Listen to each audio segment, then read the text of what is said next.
Bonjour à tous et bienvenue dans cette nouvelle vidéo d'analyse technique sur les crypto-monnaies. Cette vidéo elle est enregistrée le mardi soir et donc sera publiée dans la matinée de mercredi. Dans cette vidéo, on va voir un petit peu ce qui s'est passé ces derniers jours, ces dernières semaines sur les crypto-monnaies, étant donné que la précédente vidéo d'analyse remonte à maintenant 2 semaines. Et sur ces 2 dernières semaines, il s'est passé pas mal de choses. Vous l'avez vu évidemment, les crypto-monnaies ont perdu pas mal en valeur. On a également eu hier la clôture du mois de mai. Donc on va parler de la clôture mensuelle sur le Bitcoin et principalement sur le Bitcoin. Pourquoi? Parce que vu l'état actuel des crypto-monnaies, on peut difficilement envisager un Bitcoin qui perd en valeur pendant que des altcoins gagnent en valeur. C'est vraiment assez difficile à envisager. Normalement, les altcoins vont suivre ou essayer de suivre en tout cas le Bitcoin. Si le Bitcoin remonte, ce n'est pas garanti que les altes remontent également, elles peuvent aussi stagner ou moins remonter. Mais on va voir justement un petit peu dans cette vidéo les différents scénarios auxquels on pourrait s'attendre durant ces prochaines semaines. Alors a priori, comme je vous l'ai dit, les altes vont pas mal suivre le Bitcoin. Si le Bitcoin casse le support des 30 000 $, les altes vont encore plus baisser. Si le Bitcoin casse la résistance des 40 000 $ et remonte, a priori, les altes devraient suivre. Donc, dans cette vidéo d'analyse, on va se focaliser sur l'analyse du Bitcoin. On va évidemment un petit peu parler de l'Ether et de l'indice DeFi, mais on va surtout se focaliser sur le Bitcoin parce que vous allez voir, il y a quand même pas mal de choses à dire dessus. Alors, comme je vous l'ai dit, on a eu la clôture mensuelle. Donc, on va commencer avec une analyse sur l'unité de temps mensuelle pour le Bitcoin. Alors ici, vous le voyez sur mon écran, on a le graphique du prix du Bitcoin en unité de temps mensuelle. Et on voit que finalement, depuis le signal d'achat en octobre dernier, le Bitcoin n'a pas cessé de monter. Octobre, novembre, décembre, janvier, février, mars, on a systématiquement eu des bougies haussières jusqu'à un point où le Bitcoin, il est carrément sorti des bandes de Bollinger. Vous le voyez, on a eu une petite pause sur le mois d'avril et ensuite sur le mois de mai, on a eu une violente baisse. Alors cette baisse, elle est historique. Le Bitcoin a perdu environ 35% de sa valeur. C'est assez historique, c'est assez rare que le Bitcoin perde autant. Là, clairement, on est sur le top, sur les pires baisses mensuelles qu'a pu connaître le Bitcoin depuis maintenant un peu plus de 10 ans. Alors, finalement, ça nous donne quoi? Ça nous donne une étoile du soir. Cette bougie du mois de mars, d'avril et de mai, c'est ce qu'on appelle en analyse technique une étoile du soir. Une étoile du soir, c'est quoi? C'est lorsqu'on a trois bougies. La première qui est haussière, la seconde, c'est une bougie d'hésitation et la troisième, c'est une bougie qu'on pourrait appeler bougie de retournement ou une bougie de grosse correction baissière qui vient clôturer en dessous du cours d'ouverture de la bougie qui était haussière, donc en l'occurrence ici celle du mois de mars. Alors qu'est-ce que ça nous annonce une étoile du soir? Ça nous annonce un potentiel retournement du prix. Donc potentiellement, le Bitcoin aurait pu faire un ATH local, un premier ATH sur le niveau des 60 000 $ environ. Vous voyez ici que sur les cours de clôture, on est clairement sur les 60 000 $. On aurait très bien pu ici faire un ATH et le Bitcoin maintenant va se mettre à corriger pendant encore un mois, 2 mois, éventuellement 3 mois et repartir dans sa tendance haussière. Donc ça peut nous donner une pause. En tout cas, c'est ce qu'on peut ici constater sur l'unité de temps mensuelle. Et si on veut aller un petit peu plus loin, on a également cette moyenne mobile 50 qui a servi historiquement de support sur le prix du Bitcoin. Alors cette moyenne mobile 50, c'est grosso modo la moyenne mobile 200 sur l'unité de temps weekly. Ici, je n'ai pas assez d'historique sur ce graphique, mais je ne vais pas aller sur le BLX, je vais quand même rester sur celui de Bitstamp. On voit ici que cette moyenne mobile 50 a servi de support en 2015, à nouveau ici de support en 2019, et ici quasiment de support, en tout cas le prix a rebondi dessus en 2020 pendant le crash Covid. Donc on pourrait également s'attendre à ce que le Bitcoin aille rechercher cette droite, rebondir dessus et repartir nous faire un nouvel ATH. Donc ça serait vraiment le pire scénario que je vous donne actuellement, c'est-à-dire un retour sur le niveau des 20 000 $ environ. Pourquoi 20 000? Parce qu'ici, on a la droite de tendance, la moyenne mobile qui est en train de monter. Le prix du Bitcoin peut, pendant 1, 2, 3 mois, baisser et donc ça nous donnerait à peu près une intersection, un rebond vers les 20 000 $. Alors ça, c'est vraiment le pire scénario selon moi. On va maintenant basculer sur l'unité de temps weekly pour analyser et affiner un petit peu tout ça. On voit donc ici cette moyenne mobile 200 qui correspondait avant à la moyenne mobile 50 en mensuel. Je vous l'ai mis ici en verte. Donc c'est cette droite verte qui sert historiquement de support. Vous le voyez ici donc en 2015, à nouveau ici en 2018-2019 et là je vous le disais donc pendant le crash Covid où clairement ça se voit beaucoup plus ici sur l'unité de temps weekly, l'unité de temps hebdomadaire par rapport à la clôture. Donc le prix systématiquement dans le pire retracement possible, on va dire qu'il a connu ces dernières années, vient systématiquement rebondir sur cette droite verte. Donc on pourrait s'attendre, pourquoi pas, à ce qu'il aille rebondir ici, vous le voyez, vers le niveau des 15 000, 20 000 dollars environ. Comme je vous l'ai dit, cette droite, elle va continuer à monter un petit peu, le prix va continuer à baisser et on aurait une intersection aux alentours du précédent ATH entre 15 000 20 000 dollars. Donc encore une fois, ça c'est pour moi le pire scénario. Peut-être pas forcément celui que je privilégie.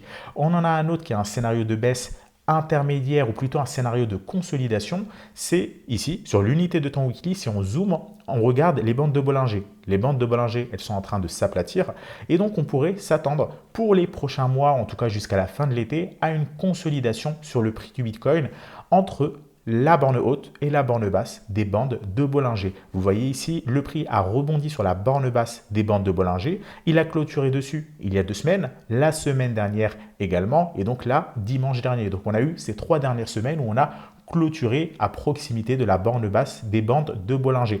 Et la moyenne mobile 50 également qui est pas très loin. Donc ici, on pourrait avoir un scénario de rebond à court terme qui est pour moi, pour le moment, le scénario que je privilégie le plus.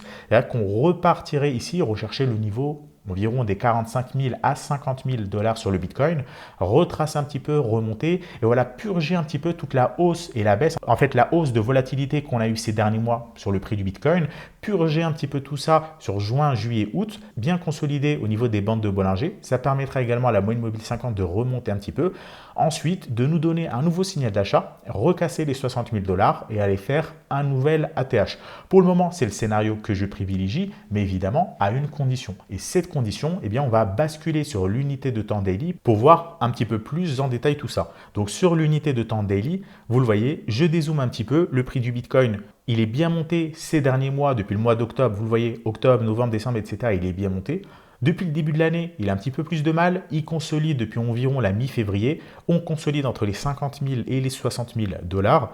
On a cassé ici le dernier point bas, la bande de Bollinger. On a une clôture sous les 50 000 dollars et le Bitcoin a fortement chuté depuis pour aller essayer de trouver pour le moment un nouveau point bas local aux alentours des 33 000 dollars. Je vous ai matérialisé ça avec un rectangle blanc, un range. On voit également ici sur ce graphique que le Bitcoin a cassé par le bas la moyenne mobile 200, cette droite verte, et pour le moment, elle sert de résistance au prix. Regardez, si je zoome, on l'avait cassé, et là, le prix du Bitcoin sur la journée du 26 mai a buté sur cette moyenne mobile 200 et est en train de consolider. Donc finalement, ce qu'on constate, c'est que tout simplement, on est en train d'évoluer au sein d'un range. Les bandes de Bollinger sont en train de se rapprocher, la bande basse est déjà plate, celle du haut est en train de se rapprocher. Et donc, idéalement, ce qu'il faudrait sur le prix du Bitcoin, c'est tout simplement consolider ici davantage. Alors, je vais supprimer le rectangle pour que ce soit un petit peu plus visible. Consolider ici un petit peu plus longtemps, 1 semaine, 2 semaines, ce qui permettrait aux bandes de Bollinger de se rapprocher, à la moyenne mobile 200 de s'aplatir un petit peu. Et ensuite, lorsqu'on cassera le range par le haut, eh bien, ça nous donnera un premier signal d'achat en daily pour aller chercher donc la fameuse zone que je vous donnais entre les 45 000 à 50 000 dollars. Alors, ça ne fait pas une zone éloignée, mais on peut également, pourquoi pas, anticiper un rebond et tout simplement acheter sur les rebonds. Alors, c'est beaucoup plus risqué, évidemment, il faut un stop loss, mais là, on peut imaginer tout simplement qu'on a un point bas qui s'est dessiné aux alentours des 33 000 dollars et donc viser ici un rebond, considérant encore une fois qu'on part du principe que le Bitcoin a fait son point bas pour aller viser tout de suite la zone des 45 000, 50 000 dollars. Le ratio risque-rendement est plus élevé, mais évidemment, il faut un stop loss. Le stop loss également aussi sera très proche. Il sera juste en dessous des 33 000 dollars parce que tout simplement, si le prix du Bitcoin revient chercher la zone des 30 000 à 32 000 dollars et qu'il casse par le bas ici la borne basse des bandes de Bollinger, eh bien on pourra aller chercher des niveaux beaucoup plus bas, 25 000 dollars, 20 000 dollars, voire le premier scénario dont je vous parlais en début de vidéo, le scénario pessimiste qui irait entre les 15 000 et les 20 000 dollars.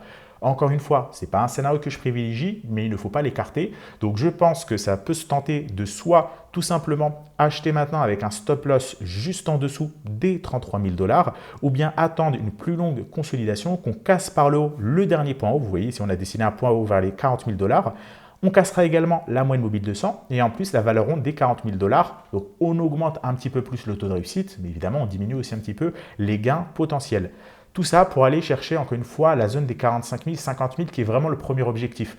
Sur cette zone, eh bien, beaucoup de choses peuvent se passer. Ça va vraiment être une zone décisive. Soit le prix du Bitcoin se retournera et reviendra chercher les 30 000 $, soit il cassera par le haut les 50 000, il réintégrera le range et là, on est reparti pour un nouveau cycle haussier. Pour le moment, c'est impossible à anticiper. On ne peut faire que des scénarios et il faut jouer avec les probabilités. Actuellement, il est évidemment un petit peu plus probable que le Bitcoin reparte chercher la zone des 45 000 plutôt que d'aller chercher la zone des 20 000, 25 000. Encore une fois, il peut le faire, d'où l'intérêt évidemment de mettre un stop loss pour ceux qui veulent tenter des trades comme ça. Évidemment, tout ce que je vous dis ici, c'est sur du court terme. Sur du court terme, c'est évidemment très risqué, mais évidemment sur du long terme, le Bitcoin reste haussier. N'oubliez pas ici sur l'unité de temps mensuelle, certes, on est bien monté, mais vous voyez que sur le long terme, on est clairement haussier. On peut évidemment aller rechercher les 15 000, 20 000, 25 000 $, mais vous voyez que ici, la baisse en pourcentage est encore une fois ridicule par rapport au potentiel de hausse sur le Bitcoin s'il ne va ne serait-ce que rechercher son précédent ATH. Vous voyez, il peut perdre 20% de sa valeur, 25-30%, mais pour aller chercher 50, 100, 150, 200. Vous voyez, le ratio est quand même beaucoup plus intéressant à la hausse qu'à la baisse. Donc, comme je vous le disais, ici, c'est vraiment que dans une optique long terme que le Bitcoin est haussier. À court terme, évidemment, c'est dangereux. À court terme, il ne faut pas se le cacher, il est baissier. À très très court terme, on l'a vu à l'instant, il est plutôt en train d'évoluer au sein d'un range. Alors, également, je pense que ça peut vous intéresser de savoir les positions qu'on a prises ces dernières semaines par rapport au club privé. Souvenez-vous, dans la précédente vidéo d'analyse, je vous avais dit qu'on était sorti du marché, qu'on était quasiment full stablecoin. 80%, 90%, on va dire en très très grande majorité, en stablecoin, on avait une ou deux altcoins par-ci, par-là. On est aujourd'hui toujours majoritairement en stablecoin. On n'a toujours pas racheté de Bitcoin, par exemple, depuis la dernière vidéo d'analyse, étant donné que pour l'instant, on est toujours sur un mouvement qui est baissier. On peut tenter un achat par-ci, par-là sur certaines crypto-monnaies, mais on va dire qu'on est encore majoritairement pour le moment en stablecoin. Ici, je vous montre sur mon écran les notifications qui ont été envoyées ces derniers jours. Bon, vous le voyez sur la notification de ce matin, donc du mardi 1er juin, eh bien 90% de stablecoin. Le lundi 31 mai, pareil, 90% stablecoin. Ici, 90% stablecoin. Voilà, majoritairement. Alors, des fois, il y a des achats-ventes sur l'espace d'1 ou 2 jours qui sont tentés, en l'occurrence ici sur l'Ether, mais systématiquement, c'est du stablecoin. 70% stablecoin, 80% stablecoin, etc., etc. Donc, vous voyez que majoritairement, depuis finalement maintenant 2-3 semaines, on est full stablecoin. Je vous l'avais déjà dit dans la précédente vidéo d'analyse. On reste stablecoin pour le moment jusqu'à ce que le prix puisse se retourner. Pour le moment, ce n'est pas à l'heure du jour. On peut prendre des trades risqués à court terme ou tester des petites positions avec des stop-loss serrés, bien évidemment. Également, toujours par rapport au club privé, dans une précédente vidéo d'analyse, il me semble la première du mois de mai, donc il y a maintenant environ un mois, je vous avais dit qu'on allait relever progressivement le palier d'entrée au sein du club privé. Souvenez-vous, avant, le ticket d'entrée était à 1 000 €. Il y avait une formule starter. Je vous avais dit qu'on allait l'enlever. Eh bien, c'est chose faite. La formule starter aujourd'hui n'existe plus. Et le premier palier d'entrée, si vous voulez vous aussi accéder à notre stratégie de trading automatique et tout simplement connecter votre compte et laisser tout ça tourner en automatique, l'investissement minimum a augmenté. Il est maintenant passé à 5 000 €. Dans les prochaines semaines et tout au long de l'année 2021, ce minimum augmentera. Là, on est à 5 000, il passera ensuite à 10 000, à 15 000, à 20 000. Donc, si vous voulez suivre notre stratégie de trading automatique et si vous avez un petit capital, eh bien, c'est le moment parce que tout simplement, le palier, il va augmenter progressivement. Alors, ceux qui aujourd'hui ont par exemple 7 000 € et qui, lorsque le palier montera à 10 000, auront par exemple 9 000, évidemment, on ne déconnectera pas vos comptes, mais ça veut juste dire que pour les nouveaux, eh bien, on n'acceptera plus un capital inférieur à 5 000, puis 10 000, puis 15 000, puis 20 000, etc., etc. Donc, on augmente à chaque fois le capital minimum, mais on augmente également le capital maximum. Ça va dans les deux sens. Avant, il était à 50 000 €, on l'avait passé à 80 000 €, à présent, il est à 100 000 €. Et bientôt, on augmentera à 150 000 €, 200 000, etc. Pareil, tout au long de l'année 2021. Mais pour ça, de toute façon, je vous avais partagé une documentation avec une roadmap et tout est présenté donc sur cette roadmap. Je ne vais pas y passer beaucoup plus de temps. Donc, pour ceux que ça intéresse de suivre une stratégie full automatique, eh bien, vous trouverez ce lien dans la description avec toutes les informations et toutes les questions que vous seriez amené à poser. Eh bien, tout est présenté sur cette page. On va rebasculer sur la vidéo d'analyse. Je vous ai parlé du Bitcoin, des scénarios auxquels on pourrait s'attendre. On va maintenant parler de l'Ether assez vite parce qu'il y a beaucoup moins de choses à dire sur l'Ether, étant donné que je vous ai dit que ça va être pas mal corrélé au Bitcoin. Déjà, sur l'unité de temps mensuel, ce qu'on constate, c'est que l'Ether, pareil, en fait, depuis le mois d'octobre, il nous donne que des bougies haussières en unité de temps mensuel, sauf la bougie du mois de mai qui est une bougie, vous le voyez, d'indécision. C'est un doji où on a eu une forte mèche haute, une forte mèche basse, mais on clôture plus ou moins sur le prix d'ouverture. Et là, eh bien, vous le voyez sur le mois de juin, où on commence avec une légère baisse.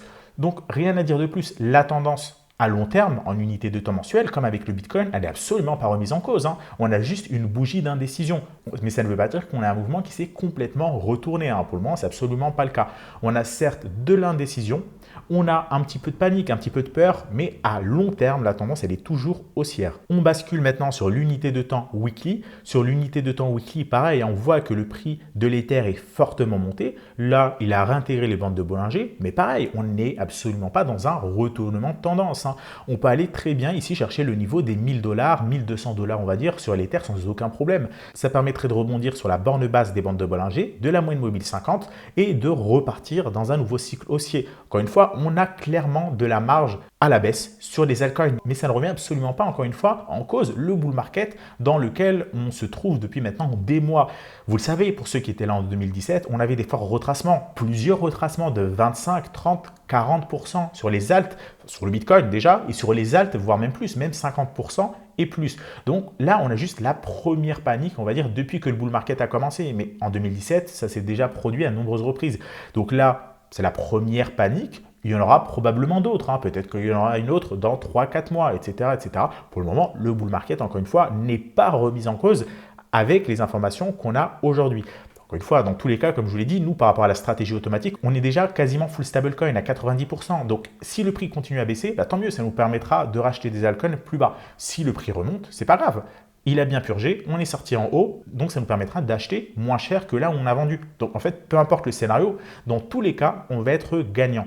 Si on bascule sur l'unité de temps weekly, pareil, rien à dire de plus, la tendance, elle n'est toujours pas remise en cause. On voit qu'on est toujours au-dessus de cette moyenne mobile 200. Là, on a eu un excès sur le mois d'avril et le début du mois de mai. On a juste purgé. Mais quand vous voyez un graphique comme ça, on est toujours en tendance haussière. Pas de panique à avoir. Encore une fois, ça peut faire peur. On a eu beaucoup de liquidations. En l'occurrence, il y a à peu près 2 semaines, aux alentours de la mi-mai, beaucoup de personnes qui avaient abusé sur le levier, du levier 3, 5, 10. En fait, même ceux qui avaient mis un levier 1,5 se sont fait liquider. À partir du moment où vous mettez un levier et que vous ne savez pas comment le gérer, vous faites liquider vu la baisse qu'on a eue. C'est impossible de réagir, en tout cas sur la plupart des crypto-monnaies, à temps avec un levier 1,5. Alors sur les grosses crypto-monnaies, ça va encore, on peut aller à un levier 1,5 ou 2, mais pas beaucoup plus non plus. Donc beaucoup de personnes se sont fait liquider, ce qui a évidemment entraîné une liquidation en cascade. On a battu des chiffres records par rapport aux liquidations. On a fait 2 journées supérieures à 10 milliards de liquidations. C'est juste énorme. Vous additionnez à ça le fait que Tesla n'accepte plus les paiements Bitcoin et les différentes mauvaises news concernant la Chine, par exemple. Eh bien, c'est sûr que ça fait un cocktail explosif à la baisse. Mais encore une fois, ça s'est déjà produit, je vous le rappelle, en 2017. Il y avait le ban des ICO, il y avait tout un tas de mauvaises news. Ça n'a pas empêché le Bitcoin d'aller chercher les 20 000 $. Là, on a une baisse. À court terme, on peut paniquer, on peut avoir peur. Mais encore une fois, si on regarde sur des unités long terme, a priori, on reste encore serein. On va maintenant terminer cette analyse avec l'indice DeFi. Alors, l'indice DeFi ici sur l'unité de temps daily, pour le moment, il semble trouver un point bas local sur la moyenne mobile 200. Vous le voyez, il a rebondi une fois avec une avalanche haussière. Il a rebondi une deuxième fois sur la moyenne mobile 200. Et là, on a une droite de tendance baissière. On ne la voit pas très bien. Je vais basculer sur l'unité de temps H4 avec 1 point, 2 points, 3 points de contact. Donc pour l'instant, elle n'est pas trop mal cette droite-là. On peut également s'intéresser à l'indice DeFi en mettant, comme toujours, un stop loss sous la moyenne mobile 200 daily, sous les 2 derniers bottoms sur les derniers plus bas. Et pourquoi pas acheter lorsque on casse les derniers sommets, vous le voyez, soit celui-là, ou bien en daily, ça dépend de l'unité de temps sur laquelle vous êtes. De préférence, le niveau ici des 11 000 $. Alors ici, je suis sur le défi perp sur FTX, attention, si vous êtes sur celui de Binance ou le DPI, le prix évidemment ne sera pas forcément le même. Ce qu'il faut regarder, c'est juste les mouvements de prix. Dans tous les cas, c'est jamais le prix en lui-même qui est intéressant, c'est surtout les mouvements de prix qui sont intéressants. Parce que derrière les mouvements de prix, on peut interpréter tout un tas de choses, la psychologie, etc., etc. Je ne vais pas m'attarder là-dessus.